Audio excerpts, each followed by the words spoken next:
مهرباني د صدر صاحب په اجازت باندې یو څو غزل څو کړي دي چې په زندان کې د زندان شو یاره چې په زندان کې د زندان شو یاره او خوښه دې نه ده چې مولیان شو یاره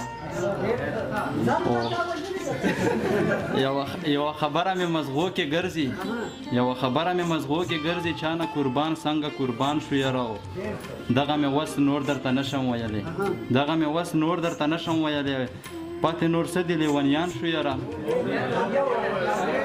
دغه مې وس نور درته څه نشم ویلی او پاتې نور څه دي لیونیان شو یاره مهرباني غزل دی چې ساقي په غم شمړه سم شمړه ساقي په غم شمړه سم شمړه سترګو کې نم شمړه سم شمړه او باران سوال کومه باران کم شمړه سم شمړه او ویل مې موفي غوړو د روماني غزل دی ویل مې کوکې راکا ویل مې کوکې راکا ویل یې نه سم شمړه ویل مې کوکې راکا وایي سم شمړه او ټوپکه ماچا او د لاس قلم شمړه او سم شمړه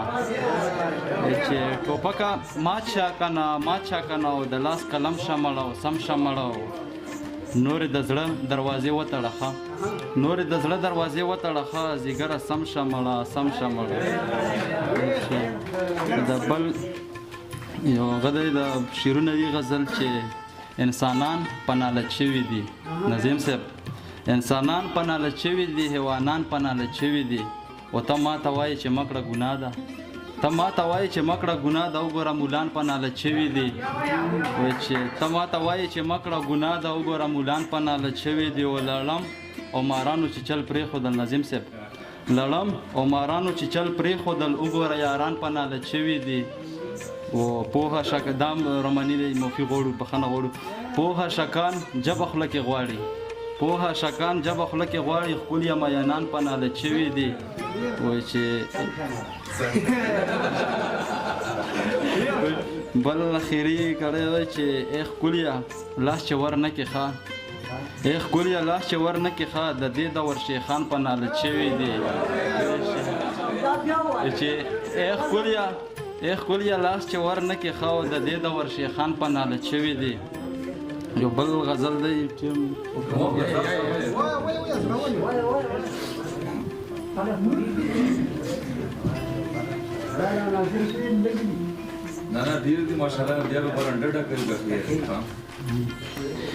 غزل پهله مکتوب چې د نوي ژوند نوې سینګار پکار دی او یا د بعضې کارونو کې تلوار پکار دی او یارانو نور به ونشي رانه ضرور په سنه سکې کار پکار دی شفیق ته ډالۍ چې زه به تر څو داسې خاموشه ګرځم باقي د مینې خو اظهار پکار دی چې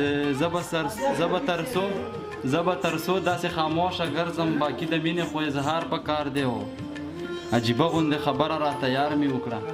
عجیبه غوندې خبره راته یار مې وکړه چې مینه نه کوي انکار پکار دی او باقي بل اخیری غیو چې باقي ژوند چې ستا په